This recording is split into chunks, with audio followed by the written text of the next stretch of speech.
Kerala public service commission നടത്തുന്ന പരീക്ഷകളുടെ വിശ്വാസ്യതയെ വീണ്ടും ചോദ്യമുനയിൽ നിർത്തുന്ന ഒരു ഹൈടെക് കോപ്പിയടി കൂടി പുറത്തു വന്നിരിക്കുന്നു.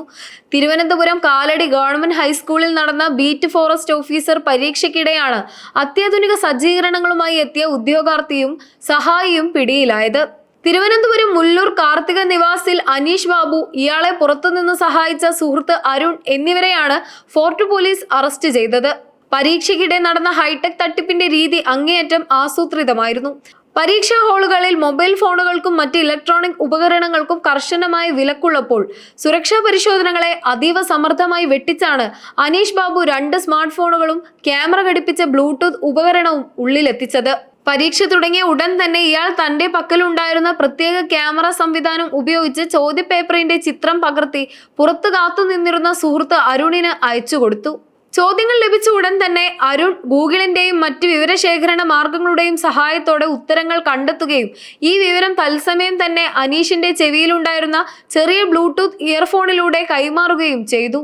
അതീവ രഹസ്യമായി വസ്ത്രത്തിനുള്ളിലും മറ്റും ഒളിപ്പിച്ച ഈ ഉപകരണങ്ങൾ വഴി പുറത്തുനിന്നുള്ള സഹായത്തോടെ പരീക്ഷ എഴുതുന്ന രീതിയാണ് ഇവർ സ്വീകരിച്ചത്. തിരുവനന്തപുരം കാലടി ഗവൺമെന്റ് ഹൈസ്കൂളിൽ നടന്ന ബീറ്റ് ഫോറസ്റ്റ് ഓഫീസർ പരീക്ഷാ ഹാളിലെ ഇൻവിജിലേറ്ററുടെ അതീവ ജാഗ്രതയും കൃത്യസമയത്തുള്ള ഇടപെടലുമാണ് ഈ വൻ തട്ടിപ്പ് പുറത്തു കൊണ്ടുവരുന്നതിൽ നിർണായകമായത്. പരീക്ഷ നടന്നുകൊണ്ടിരിക്കെ ഉദ്യോഗാർത്ഥിയായ അനീഷ് ബാബുവിന്റെ പെരുമാറ്റത്തിലും ഭാവങ്ങളിലും പ്രകടമായ അസ്വാഭാവികത ഇൻവിജിലേറ്ററുടെ ശ്രദ്ധയിൽപ്പെടുകയായിരുന്നു.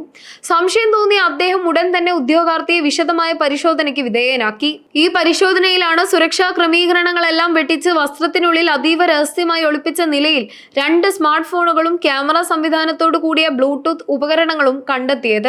തട്ടിപ്പ് കൈയോടെ പിടിക്കപ്പെട്ടതിനെ തുടർന്ന് ഇൻവിജിലേറ്റർ ഉടൻ തന്നെ PSC അധികൃതരെയും പോലീസിനെയും വിവരമറിയിക്കുകയും ഉദ്യോഗസ്ഥരെത്തി പ്രതിയെ കസ്റ്റഡിയിലെടുക്കുകയും ചെയ്തു. PSC പരീക്ഷകളിൽ സമീപകാലത്തായി ആവർത്തിച്ചുണ്ടാകുന്ന ഇത്തരം ഹൈടെക് തട്ടിപ്പുകൾ സർക്കാർ ജോലിക്കായി രാപ്പകൽ അധ്വാനിക്കുന്ന ലക്ഷക്കണക്കിന് ഉദ്യോഗാർത്ഥികളെ വലിയ രീതിയിലുള്ള ആശങ്കയിലാഴ്ത്തുന്നുണ്ട്. പരീക്ഷാ കേന്ദ്രങ്ങളിലെ സുരക്ഷാ പരിശോധനകളിൽ നിലനിൽക്കുന്ന ഗുരുതരമായ പോരായ്മകളാണ് തട്ടിപ്പുകാർക്ക് ഇത്തരത്തിൽ വളരാൻ പഴുതൊരുക്കുന്നത്. പല പരീക്ഷാ കേന്ദ്രങ്ങളിലും മെറ്റൽ ഡിറ്റക്ടറുകൾ ഉൾപ്പെടെയുള്ള ആധുനിക പരിശോധനാ സംവിധാനങ്ങൾ ഇല്ലാത്തത് ശരീരത്തിലോ വസ്ത്രത്തിനുള്ളിലോ ഇലക്ട്രോണിക് ഉപകരണങ്ങൾ ഒളിപ്പിച്ചു കടത്താൻ ഇവർക്ക് സഹായകരമാകുന്നു. ഈ സംഭവം ഒരു ഒറ്റപ്പെട്ട കേസാണെന്ന് കരുതാൻ കഴിയില്ല. കാരണം ഏതാനും മാസങ്ങൾക്ക് മുൻപ് കണ്ണൂരിലും സമാനമായ രീതിയിൽ ബ്ലൂടൂത്ത് ഉപയോഗിച്ചുള്ള കോപ്പിയടി പിടികൂടിയിരുന്നു.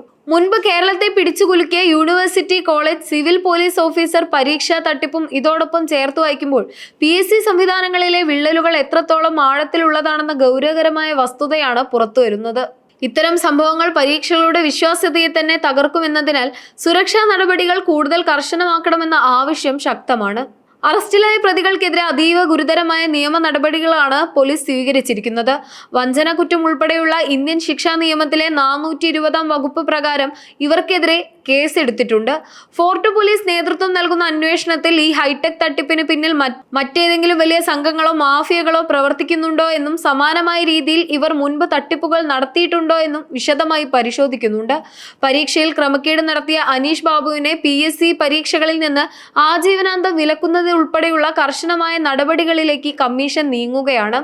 ആധുനിക സാങ്കേതിക വിദ്യയും നിർമ്മിത ബുദ്ധിയും വളരെയേറെ പുരോഗമിച്ച ഈ കാലഘട്ടത്തിൽ PSCക്ക് മുന്നിലുള്ള വെല്ലുവിളികൾ അങ്ങേയറ്റം സങ്കീർണമാണ്. അത്യാധുനിക ഗാഡ്ജറ്റുകൾ വിപണിയിൽ സുലഭമായതോടെ പഴയ രീതിയിലുള്ള സുരക്ഷാ പരിശോധനകൾ കൊണ്ട് മാത്രം ഇത്തരം ഹൈടെക് തട്ടിപ്പുകളെ പരിശോധിക്കാൻ കഴിയില്ലെന്ന് ഈ സംഭവം തെളിയിക്കുന്നു. പരീക്ഷാ കേന്ദ്രങ്ങളിൽ സിഗ്നലുകൾ തടയാൻ ജാമറുകൾ സ്ഥാപിക്കുക, മെറ്റൽ ഡിറ്റക്ടറുകൾ ഉപയോഗിച്ച് കൂടുതൽ കർശനമായ ദേഹപരിശോധന ഉറപ്പാക്കുക തുടങ്ങിയ ആധുനിക സുരക്ഷാ ക്രമീകരണങ്ങൾ ഏർപ്പെടുത്തേണ്ടത് PSCയുടെ വിശ്വാസ്യത നിലനിർത്താൻ അനിവാര്യമായിരിക്കുകയാണ്. വരാനിരിക്കുന്ന പരീക്ഷകളിൽ ഇത്തരം വീഴ്ചകൾ ഉണ്ടാകാതിരിക്കാൻ ശക്തമായ നിരീക്ഷണ സംവിധാനങ്ങൾ നടപ്പിലാക്കണമെന്ന ആവശ്യം ഉദ്യോഗാർത്ഥികൾക്കിടയിൽ ശക്തമാണ്.